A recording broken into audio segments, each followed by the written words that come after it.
Do you want to print these pages in Excel in this format for legal documents? Watch the complete video. For this, you need to go to the page setup. Then in page setup, go to header and footer section. Then you can go to the custom footer section.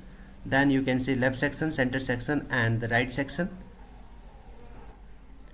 Then we need to type page and we need to go to the page and we need to insert the total number of pages. So the syntax of this will be page and page of and pages. So first shows this shows the current page and the pages shows the total number of pages.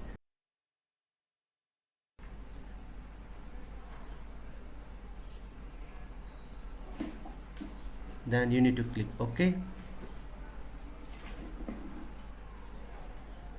So you can see the pages being displayed on your screen. So it is very simple. Like, share and subscribe. Please. Thanks for watching.